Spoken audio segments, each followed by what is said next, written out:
اعوذ باللہ من الشیطان اللعین الرجیم بسم اللہ الرحمن الرحیم۔ کتاب گلشن احباب سیر و سلوک کے موضوع پر لکھی جانے والی ایک نہایت ہی اہم کتاب ہے، اور اس کتاب میں نہایت اہم مطالب کو بیان کیا گیا ہے ان افراد کے لیے جو سیر و سلوک کرنا چاہتے ہیں، جو عرفان الہی حاصل کرنا چاہتے ہیں، اللہ تبارک و تعالیٰ کی جانب سفر کرنے والے مسافر ہیں۔ ان کی یہ خواہش ہے کہ وہ شیعہ فقہائے عرفاء کی سیرت پر عمل کریں اور اہل بیت علیہم الصلاۃ والسلام کے اس کردار کو جسے ان شیعہ فقہا نے اپنی زندگی میں عملی جامہ پہنایا، لوگ چاہتے ہیں کہ ان اعمال کو انجام دیں تاکہ وہ بھی ان شیعہ فقہا کے نقش قدم پر چلتے ہوئے اہل بیت کی سیرت و تعلیمات کا عملی مجسمہ ہوں اور عرفان الہی حاصل کریں۔ ان لوگوں کے لیے یہ نہایت ہی اہم کتاب ہے گلشن احباب۔ اس کتاب کے اندر وہ عوامل آغاز میں سیر و سلوک کی تعلیمات جہاں بیان کی جا رہی ہیں، تو آغاز میں قبض و بسط کی بحث کو بیان کیا گیا ہے، جو سیر و سلوک کے آغاز ہی میں نہایت اہم بحث ہے۔ اسے پہچاننا، اس کے بارے میں غور کرنا بہت ضروری ہے، چونکہ جب تک سالک کے لیے قبض کی کیفیت ایجاد ہو وہ ملکوت کی طرف پرواز نہیں کر سکتا۔ لہذا قبض کیا ہے، بسط کیا ہے، گزشتہ درس میں اسے ہم نے آپ کی خدمت میں بیان کیا۔ ہمارے معاشرے میں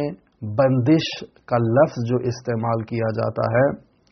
وہ دینی تعلیمات میں قبض کی کیفیت ہے، یعنی انسان کا رزق بند ہو گیا، انسان کا نصیب بند ہو گیا، انسان کے لیے مشکلات ایجاد ہو گئیں روزگار میں، انسان کے لیے مختلف ایسے مسائل جسے ہمارے معاشرے میں بندش کا جس کے لیے لفظ استعمال کیا جاتا ہے، دینی تعلیمات میں اس کے لیے قبض کا لفظ استعمال کیا جاتا ہے کہ اس انسان پر قبض کی کیفیت طاری ہے۔ یہاں اس کتاب کے مصنف ان عوامل کو بیان کر رہے ہیں جو انسان کی زندگی میں قبض کی کیفیت ایجاد کرتے ہیں، پھر ان عوامل کو ذکر کیا جائے گا جو انسان کی زندگی میں بسط کی کیفیت کو ایجاد کرتے ہیں، یعنی گشادگی کو، یعنی آسائش کو، یعنی سہولت کو۔ تو ان عوامل میں سب سے پہلا عامل جو قبض کی کیفیت کو ایجاد کرتا ہے، جو انسان کے لیے بندش لے کر آتا ہے، وہ ہے عاق الوالدین، یعنی والدین کی ناراضگی۔ اگر کبیرہ گناہوں کو دیکھا جائے، یعنی ایسے گناہ جن گناہوں پر اللہ تبارک و تعالی نے انسان پر عذاب کا یقین دلایا ہے کہ یہ ایسے گناہ ہیں جو ان گناہوں کا مرتکب ہوگا میں اسے عذاب کروں گا، ان کبیرہ گناہوں میں اور رذائل اخلاقی میں، یعنی پست جو عادات ہیں، ان عادات میں سے ایک نہایت اہم عادت جو قطع رحمی کا مصداق ہے، اسے جو ہے وہ عاق الوالدین کہا جاتا ہے، یعنی والدین کی ناراضگی کو مول لینا، والدین کو ناراض کرنا۔ اب والدین کو کیسے ناراض کیا جا سکتا ہے؟ ایک دفعہ انسان اپنی زبان سے کچھ ایسے کلمات کو جاری کرتا ہے کہ والدین ان کلمات کو سن کر ناراض ہو جاتے ہیں۔ مثلا انسان اپنے والدین کو گالی دے، العیاذ باللہ، اپنے والدین کو برا بھلا کہے اپنی زبان سے، اپنی زبان سے والدین کو طعنے دے، اپنی زبان سے والدین کے لیے ایسے کلمات استعمال کرے کہ جو ان کے لیے تکلیف کا باعث بنے، تو یہ یقینی بات ہے کہ والدین کو اس انداز سے اپنی زبان سے ناراض کرنا، ان کی رنجش کا باعث بننا انسان کے لیے قبض کی کیفیت ایجاد کرے گا، انسان عاق الوالدین کا مصداق ہو جائے گا۔ دوسرے کچھ اعمال ایسے روایات میں بیان کیے گئے ہیں جو اعمال ہیں رفتار سے متعلق، طرز عمل سے متعلق، یعنی انسان ایک ایسا طرز عمل اپناتا ہے، وہ طرز عمل اپنانے کے نتیجے میں والدین اپنی اولاد سے ناراض ہو جاتے ہیں۔ مثلا انسان اپنا ہاتھ اٹھاتا ہے اور والدین کو پیٹنا شروع کر دیتا ہے، یہ طرز عمل ہے انسان کا، اور انسان کے لیے عاق الوالدین کا باعث بنتا ہے، والدین کے لیے رنجش کا باعث بنتا ہے۔ پس ہر وہ عمل، چاہے وہ زبان سے ہو، چاہے وہ انسان کا طرز عمل اس کی رفتار سے ہو، وہ اپنے والدین کو اپنے اس طرز عمل سے، اپنی زبان سے اگر ناراض کر دیتا ہے تو انسان عاق الوالدین کا مستاق ہو جاتا ہے، انسان کبیرہ گناہوں میں سے ایک نہایت اہم گناہ کا مرتکب ہو جاتا ہے، انسان رذائل اخلاقی میں سے ایک پست ترین عادت کو اپناتا ہے، جس کی وجہ سے انسان کی زندگی میں بندش کی کیفیت ایجاد ہوتی ہے۔ اور اگر ان عوامل کو دیکھا جائے جو انسان کے لیے بندش کی کیفیت ایجاد کرتے ہیں تو در واقع عاق الوالدین وہ گناہ ہے، وہ پست رذیل عادت ہے کہ جس کی بندش تمام گناہوں میں سب سے زیادہ ہے۔ لہذا اگر ایک سالک جو اللہ تبارک و تعالیٰ کی جانب سفر کرنا چاہتا ہے، اگر وہ عاق الوالدین کا مستاق ہے، اس نے اپنے والدین کو خود سے ناراض کر رکھا ہے،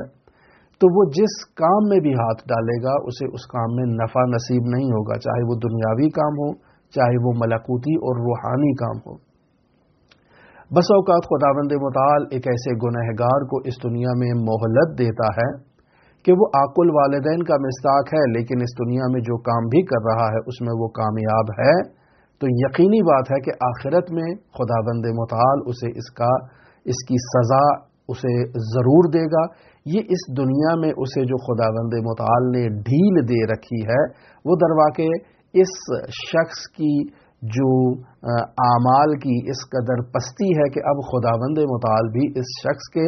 ان اعمال کی وجہ سے اس شخص سے گویا نا امید ہو چکا ہے، اور اسے اب ڈھیل دے رکھی ہے کہ یہ جہاں تک جا سکتا ہے یہ چلا جائے، لیکن بالآخر لوٹ کے تو اس نے اللہ کی بارگاہ میں آنا ہے۔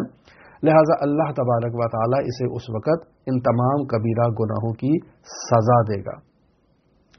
لہذا ایسا شخص کہ جس کے والدین اس سے ناراض ہیں، وہ جس کام میں بھی ہاتھ ڈالتا ہے وہ کام اس کے لیے نہیں نتیجہ خیز ثابت ہوتا۔ مثلا اگر وہ کسی سونے کو بھی ہاتھ ڈالے تو وہ کوئلے میں تبدیل ہو جائے، یعنی اس قدر شدید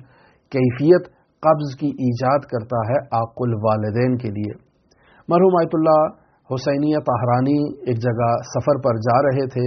تو وہ جو ٹیکسی ڈرائیور ہے وہ آیت اللہ سے کہتا ہے کہ میں کسی بھی کام میں ہاتھ ڈالتا ہوں تو وہ کام میرے لیے نتیجہ خیز ثابت نہیں ہوتا، اس کام میں مشکلات ایجاد ہوتی ہیں۔ اگر وہی کام کوئی عام دوسرے افراد انجام دیں تو ان کے لیے نفع بخش ہوتا ہے، نتیجہ خیز ہوتا ہے، لیکن جب بھی میں اس کام کو انجام دیتا ہوں یا کوئی بھی ایسا کام جو عام لوگ انجام دے رہے ہیں ان کے لیے مفید ہے، لیکن جب میں اسے انجام دیتا ہوں تو میرے لیے وہ نفع بخش نہیں ہے، ضرر آور ہے، نقصان دہ ہے۔ تو آیت اللہ طاہرانی اس سے سوال کرتے ہیں کہ تمہارے والدین کے ساتھ کیسے تعلقات ہیں؟ تو وہ شخص کہتا ہے کہ 20 سال سے میں ان سے ناراض ہوں، اصلاً ان کی شکل نہیں دیکھنا چاہتا ہوں، ان سے بات نہیں کرنا چاہتا ہوں، اس قدر میں ان سے ناراض ہوں، اور 20 سال یہ عرصہ گزر چکا ہے۔ اور ہمارے معاشرے میں ایسی جو مثالیں ہیں آپ کو بہت زیادہ مل جائیں گی کہ والدین سے اولاد ناراض ہے اور عرصہ دراز گزر جاتا ہے اور ان کے لیے مشکلات رہتی ہیں اور وہ خود ان چیزوں کو نہیں سمجھ پاتے۔ آیت اللہ طاہرانی نے کہا کہ اگر تم چاہتے ہو کہ تمہاری یہ مشکلات برطرف ہو جائیں تو جاؤ جا کر اپنے والدین کو خود سے راضی کرو۔ اگر تمہارے والدین تم سے راضی ہوں گے، خوشنود ہوں گے، تو تمہاری یہ مشکلات ان کی دعا کے نتیجے میں خود بخود حل ہو جائیں گی۔ لیکن اگر تمہارے والدین تم سے ناراض ہیں تو پھر تمہاری یہ مشکلات اسی طرح سے تمہارے ساتھ ساتھ چلتی جائیں گی اور برطرف نہیں ہوں گی۔ لہذا اگر ہم تفسیر نور الثقلین یا اسی طرح سے دوسری تفاسیر میں سورہ اسراء کی آیت نمبر 23 کے ذیل میں جہاں خداوند متعال اولاد کو والدین کے مارنے کے نتیجے میں اف تک کہنے سے منع فرما رہا ہے، فلا تقل لہما اف، یعنی اگر تمہارے والدین تمہیں پٹائی کرتے ہیں، تمہیں مارتے ہیں، تو مارنے کے نتیجے میں ایک نارمل عادت جب انسان کو کوئی تکلیف پہنچتی ہے، کوئی اسے پیٹتا ہے، کوئی اسے مارتا ہے، تو انسان تکلیف میں اف کہتا ہے۔ تو یہاں خداوند متعال انسان کو اف کہنے سے بھی منع فرما رہا ہے۔ بس اگر کوئی اس اف سے کمتر کلمہ ہوتا یا کمتر چیز ہوتی، کمتر ریئیکشن ہوتا ایسا جو انسان کی طرف سے انجام دیا جاتا تو خداوند متعال حتیٰ اسے ذکر کر دیتا۔ بس اف کا کلمہ یعنی اس سے پستر، اس سے نیچے کوئی اور عمل نہیں ہو سکتا کہ آپ کو کوئی پیٹ رہا ہے اور آپ اظہار اف بھی نہیں کر سکتے۔ خداوند متعال نے اس اف کرنے سے بھی منع فرمایا ہے۔ اس آیت کی تفسیر میں اور اس کی جو متعلق جو روایات علماء نے بیان کی ہیں کہ مثلا والدین انسان کو پیٹتے ہیں یا انسان کو جو ہے وہ ڈانٹتے ہیں تو اس کے مقابل میں انسان اف نہیں کر سکتا، اس کے مقابل میں انسان انہیں گھور نہیں سکتا۔ بس اوقات ہماری عادات میں سے ہوتی ہے کہ والدین اگر ہمیں کچھ برا بھلا کہتے ہیں، ہمیں پٹائی کرتے ہیں، ہمیں مارتے ہیں یا ہمیں کچھ ایسا کہہ دیتے ہیں جو ہمارے مزاج کے ناگوار گزرتا ہے تو مد مقابل اولاد جو ہے وہ گھور کر والدین کو دیکھتی ہے۔ روایات میں اس گھور کر دیکھنے سے بھی منع کیا گیا ہے۔ حتیٰ والدین کی طرف ہاتھ اٹھانا، یعنی ابھی مارنا نہیں ہے، فقط ہاتھ اٹھایا ہے کہ والدین کو بتایا جائے کہ ہم ان سے ناراض ہیں، ہم انہیں مار بھی سکتے ہیں، فقط ہاتھ اٹھانا۔ اس ہاتھ اٹھانے سے بھی روایات میں انسان کو منع کیا گیا ہے۔ انسان اپنے والدین کے ساتھ کہیں جا رہا ہے تو انسان کو والدین سے آگے قدم بڑھانے سے بھی منع کیا گیا ہے۔ انسان ایک غلام کی طرح اپنے والدین کے پیچھے قدم چلائے، والدین کے پیچھے پیچھے آئے، ان سے آگے اگر انسان جائے گا تو یہ عاق الوالدین کا مصداق ہو جائے گا، اس کے لیے قبض کی کیفیت ایجاد ہو جائے گی۔